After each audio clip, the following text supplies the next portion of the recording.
Hello students, I am Hemant Karan और chapter motion के series में I am delivering the second video lecture. First video lecture में हमने discuss किया था इंट्रोडक्शन टू फिजिक्स और मुझे ऐसा लगता है कि आपने उसको देख भी लिया होगा और उसका नोट्स बना लिया होगा आपने।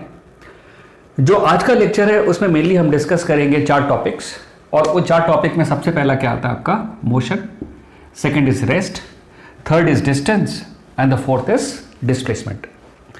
तो सबसे पहला टर्म मोशन आता है कि मोशन का मतलब क्या होता है। तो जनरल वर्ड में मोशन का मतलब ये होता है कि if anything is moving that is called motion. और रेस्ट क्या होता है, अगर कोई चीज मूव नहीं कर रहा है, एक जगह बैठा हुआ है, एक जगह स्टैंड कर रहा है, तो we say that is at rest. But 9th class में हमारी साइंस की मैच्योरिटी ठीक ठाक हो जाती है तो हमें थोड़ा सा उसका टेक्निकल आंसर देना पड़ेगा। वी से कि motion is change of position of object with respect to number 1 is time और with surrounding। अब वही आप रेस्ट देखेंगे कि रेस्ट क्या होता है। तो इसमें लिखा है कि a body is said to be at rest if it does not change its position with surrounding and time। देखिए इसके अंदर सराउंडिंग बड़ा इंपॉर्टेंट वर्ड है इन दोनों में। देखिए सराउंडिंग जो है या आम भाषा में हम ये कहते हैं कि हमारे आसपास जो है उसको हम क्या कहते हैं, सराउंडिंग। बट साइंस के टर्म में सराउंडिंग को हम रेफरेंस पॉइंट के नाम से जानते हैं। We call it reference point. ये रेफरेंस पॉइंट 2 तरीके का होता है, एक होता है फिक्स्ड रेफरेंस पॉइंट और दूसरा होता है मूविंग। अभी 2 मिनट में सारी बातें आपको समझ आ जाएंगी। Let us take an example. अब अ वेरी फेमस एग्जांपल जो आपने बचपन में पढ़ा होगा कि there was a race decided between a turtle and a rabbit. उन्होंने आपस में कंपटीशन किया कि हम लोग रेस लगाते हैं कौन पहले पहुंचता है, और रैबिट वाज प्राउड कि वो तेज दौड़ता है और टर्टल बहुत धीरे चलता है, वो फर्स्ट होगा ही होगा। तो भाई रेस की स्टार्टिंग हो गई। जब रेस स्टार्ट हुआ तो जिस पेड़ को उन्होंने पॉइंट बनाया था कि भाई यहां से हम रेस स्टार्ट करेंगे और जहां पे रेस खत्म होना है वो पॉइंट एक और उसने डिसाइड कर लिया। तो जिस पेड़ से जो रेस जो पेड़ से जहां से उसने अपने रेस को स्टार्ट किया था उस पेड़ को क्या बोला हमने, रेफरेंस पॉइंट। और जहां पे वो रेस खत्म होना था उसको क्या बताया गया, that is also reference point. जहां से स्टार्ट किया और जहां खत्म होगा ये दोनों क्या हो गया, रेफरेंस पॉइंट हो गया। तो अब दोनों अपने रेफरेंस पॉइंट पे खड़े हो गए, स्टार्टिंग पॉइंट पे खड़े हो गए, जिसको इनिशियल पॉइंट भी कहते हैं। दोनों ने दौड़ना चालू किया। रैबिट ने सोचा कि मैं क्यों दौड़ूं इतना तेज, मैं तो दौड़ता ही तेज, आराम से टर्टल को जाने दो, ये तो धीरे धीरे चलेगा, हम आराम से एक बार उठेंगे और भागेंगे। तो उसने क्या किया, उसने अपनी प्लान्स को चेंज किया रैबिट ने, और उस पेड़ के नीचे सो गया। जब पेड़ के नीचे सोया तो उससे टर्टल को कोई फर्क नहीं पड़ा। टर्टल धीरे धीरे धीरे धीरे वो मूव करने लगा अपने डेस्टिनेशन पे, अपने फाइनल पॉइंट पे, फिनिशिंग पॉइंट पे पहुंच रहा था। एकाएक रैबिट की नींद खुलती है, और जब रैबिट की नींद खुलती है तो रैबिट देखा कि अरे अब तो टाइम ज्यादा हो गया, मैं तो 2 घंटे से यहां सो रहा था। और वहां से वो भागता है। जैसे वह भागता हुआ पहुंचने वाला होता है उससे पहले टर्टल जो है अपने फिनिशिंग पॉइंट को टच कर चुका होता है। तो इस रेस में जीता कौन, टर्टल जीता। बट इस पूरे स्टोरी के अंदर एक कॉन्सेप्ट है साइंस का। साइंस का कॉन्सेप्ट यह है कि जो रैबिट है वो 2 घंटे के लिए पेड़ के नीचे सो गया, तो पेड़ क्या हो गया, एक फिक्स्ड रेफरेंस पॉइंट हो गया। हालांकि पेड़ भी सराउंडिंग के अंदर ही आता है, बट वो एक फिक्स्ड रेफरेंस पॉइंट हो गया, और 2 घंटे के लिए फॉर 2 आवर्स उसकी पोजीशन चेंज नहीं होती। किससे, उस पेड़ से।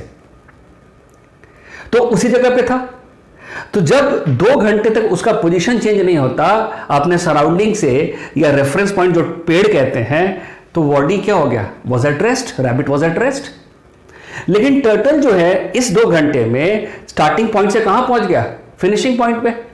तो ये जो रेफरेंस पॉइंट जो पेड़ था जिससे उसने स्टार्ट किया था, उससे क्या हो रहा, हर थोड़े देर में दूर हो रहा था वो।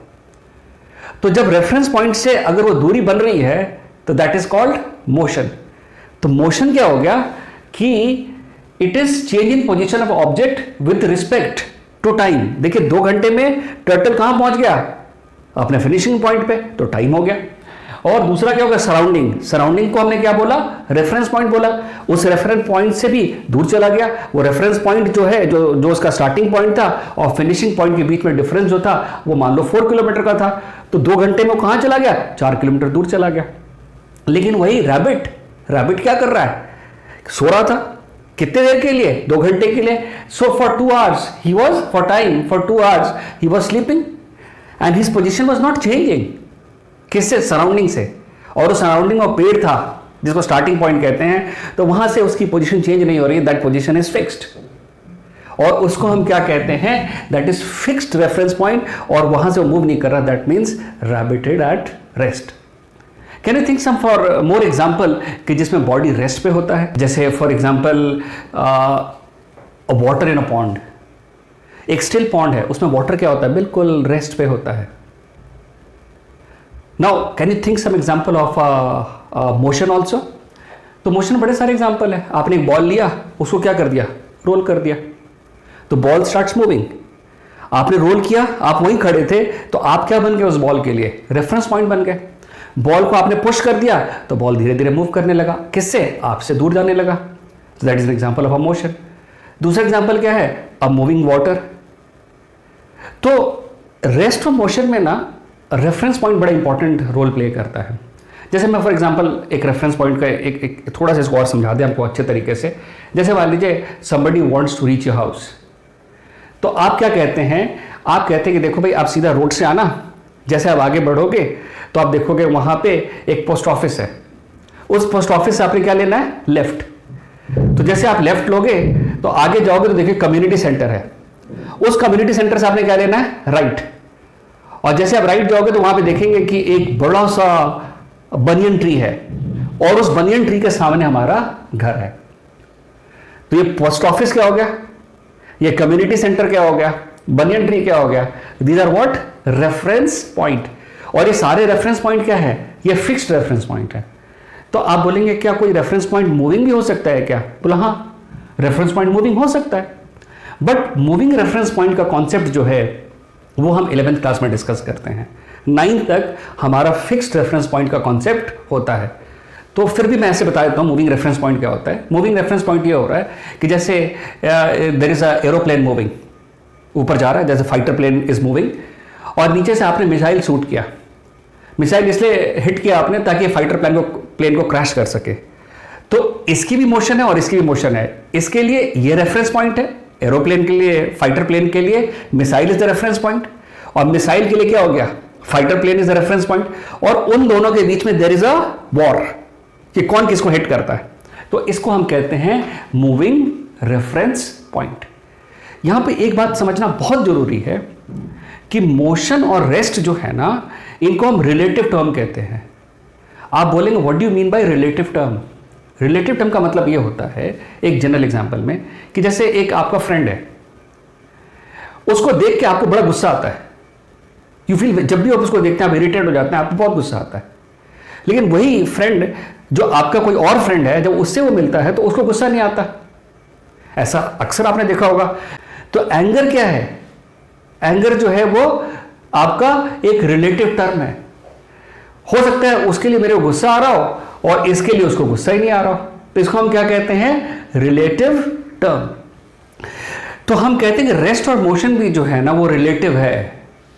And how they are relative? For example आप देखिए कि जैसे मान लीजिए आप कार में अपने फादर के साथ बैठ के कहीं जा रहे थे, आपने बाहर देखा अपने दोस्त को, तो दोस्त को देखा तो कार तो आगे बढ़ रही है, तो ये moving away from your friend. तो फ्रेंड के टेक्स्ट में अगर फ्रेंड को रेफरेंस पॉइंट लेंगे तो you are moving away from him, that means you are at motion, your car is at motion, obviously your car is at motion. But जब अपने आप फादर को कंपेयर कर रहे हैं, आप फादर के सीट के साथ में बैठे हैं, जब आप फादर को रेफरेंस पॉइंट ले रहे हैं तो वहां पे तो आपकी मूवमेंट नहीं हो रही ना। तो जब आपने फादर को as a reference point consider किया, that means you are at rest. और जब आपने फ्रेंड को कंसिडर किया, that means you are at motion. So we say कि rest and motion is what, a relative term. यही war था Newton और आइंस्टाइन के बीच में.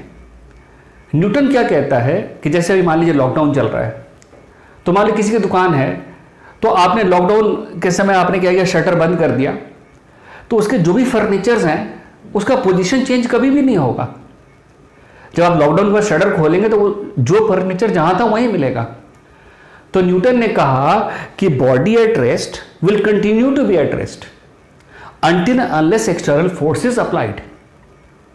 अगर कोई बॉडी रेस्ट पे है तो सारी जिंदगी रेस्ट पे ही रहेगा जब तक आप उसको हिलाएंगे नहीं. लेकिन एल्बर्ट आइंस्टाइन का कहना था कि इस दुनिया में कोई चीज रेस्ट में हो ही नहीं सकता, अर्थ पे कोई चीज रेस्ट पे हो ही नहीं सकता. बोला वो कैसे, क्यों, क्योंकि अर्थ इटसेल्फ इज मूविंग. बोला नहीं सर, मैं तो रेस्ट पे दिख रहा हूं, या सामान सारे रेस्ट पे दिख रहे हैं. बोला नहीं, अगर मान लो हम मून से, टेलीस्कोप से अगर हम इस रूम को देखें तो मून से हम देखेंगे तो क्या कर रहा है, पूरा अर्थ रोटेट कर रहा है. And when earth is rotating, every object is rotating. तो व्हाट एल्बर्ट आइंस्टाइन सेड कि इस दुनिया में कोई भी चीज रेस्ट पे नहीं हो सकता. क्यों, क्योंकि जिस चीज पे, जो अर्थ जो है वो इटसेल्फ इज मूविंग. तो बोला कि फिर हम कैसे रेस्ट पे दिखते हैं. हम रेस्ट पे इसलिए दिखते हैं जब हमारा और अर्थ का रिलेटिव मोशन सेम हो जाता है. जब ये ऑब्जेक्ट, जैसे मान लीजिए मेरे सामने चेयर टेबल्स हैं, ये रेस्ट पे क्यों दिख रहे हैं, क्योंकि इसका भी रिलेटिव मोशन जो है, अर्थ और इसका मोशन जो है, वो दोनों एक समान है, एक ही जैसा है, इसलिए क्या हो गया, ये रेस्ट पे दिख रहा है. लेकिन मैं वॉक करना चालू करता हूं, मैं रन करना चालू करता हूं, तो मेरा जो मोशन है, मेरा जो स्पीड है, अर्थ के स्पीड से डिफरेंट हो गया. और जब मेरा स्पीड अर्थ के स्पीड से डिफरेंट हो जाएगा तो what I will be finding myself कि I am in motion. So finally we conclude कि रेस्ट एंड मोशन जो है वो रिलेटिव टर्म है. अब हम पढ़ेंगे distance and displacement. Let us define what is distance. तो डिस्टेंस को हम कहते हैं कि it is the total length of path traveled by the body. This is known as distance. और displacement क्या होता है, the shortest length between initial and the final point. Initial को starting point भी कहते हैं और final को हम finishing point भी कहते हैं. दूसरा कि this is scalar quantity. हमने पढ़ा था कि scalar quantity क्या होता है, and this is vector. displacement जो होता है वो vector quantity होता है. तो देखिए स्केलर क्वांटिटी क्या होता है कि जिसमें सिर्फ मैग्नीट्यूड चाहिए होता है, वो डायरेक्शन पे डिपेंडेंट नहीं होता. और वेक्टर क्वांटिटी क्या होता है, जिसमें मैग्नीट्यूड भी होता है और डायरेक्शन भी होता है. That is directional dependent property, कि जिसमें डायरेक्शन एक बहुत इंपॉर्टेंट रोल प्ले करता है. अब एक एग्जांपल के फॉर्म में देखते हैं. जैसे मान लीजिए you are at place a, आप अपने फ्रेंड के घर जाते हैं जो बी पे है. For example this distance is 4 kilometre, और वहां से आप प्लान करते हैं, आप दोनों मिलके एक तीसरे फ्रेंड के पास जाते हैं जो सी पे है. तो यहां पे 3 किलोमीटर हो गया. तो यहां पे डिस्टेंस जो है जिसको एस से रिप्रेजेंट करते हैं वो कितना हो गया, 4 + 3 क्या हो गया, 7 किलोमीटर हो गया. और डिस्प्लेसमेंट जिसको एस एरो से रिप्रेजेंट करते हैं, क्योंकि वेक्टर क्वांटिटी इसलिए एरो लगाते हैं, तो यहां पे टोटल डिस्प्लेसमेंट भी कितना हो गया आपका, 7 किलोमीटर. क्यों, क्योंकि this is the initial point, starting point, और ये वाला क्या हो गया, फाइनल पॉइंट. अब इसी को एक और फॉर्म में अंडरस्टैंड करते हैं कि जैसे मान लीजिए आप यहां से पॉइंट ए से पॉइंट बी पे जाते हैं और पॉइंट बी से आप पॉइंट सी पे चले जाते हैं. फॉर एग्जाम्पल ये जो फ्रेंड का घर है आपका बी पे, दैट इज 4 किलोमीटर, और बी से जब दूसरे फ्रेंड के घर जाते हैं सी पे, वो कितना हो गया आपका, 3 किलोमीटर. तो इस केस में डिस्टेंस कितना हो गया, डिस्टेंस हो गया A B plus B C. तो S is equal to what, 4 + 3 kilometre, that is equal to 7 kilometre. अब देखिए यहां पे डायरेक्शन तो चेंज हो रहा है ना, बी से यहां पे सी में ऊपर जा रहा है, लेकिन यहां पे बी से सी बिल्कुल स्ट्रेट जा रहा है. तो क्या डिस्टेंस दोनों केसेस में क्या ये डायरेक्शन पे डिपेंड किया, आंसर है कि नहीं किया. और जैसा कि डायरेक्शन पे डिपेंड नहीं किया, इसलिए इसको क्या कहते हैं, स्केलर क्वांटिटी. लेकिन डिस्प्लेसमेंट डायरेक्शन पे डिपेंड करता है। कैसे? कि जब वो यहां से यहां तक है तो डिस्टेंस हो गया, अब इसका डिस्प्लेसमेंट क्या होगा? Displacement will be what? It is the shortest length between this is the initial point and this is what? Final point. तो शॉर्टेस्ट डिस्टेंस क्या हो गया? ये वाला शॉर्टेस्ट डिस्टेंस हो गया, और ये क्या हो गया आपका? This is displacement. और अब डिस्प्लेसमेंट कैसे निकलेगा यहाँ पे? तो डिस्प्लेसमेंट विल बी, हम पाइथागोरस थ्योरम से निकाल सकते हैं इसको, and this will come out to be how much? 5 kilometre. कैसे? 16 का स्क्वायर, 4 का स्क्वायर होता है 16 और 3 का स्क्वायर होता है 9, तो 16 प्लस 9 25 हो गया, और अंडर रूट 25 क्या हो जाता है आपका? 5। अच्छा, ये समझ नहीं आया?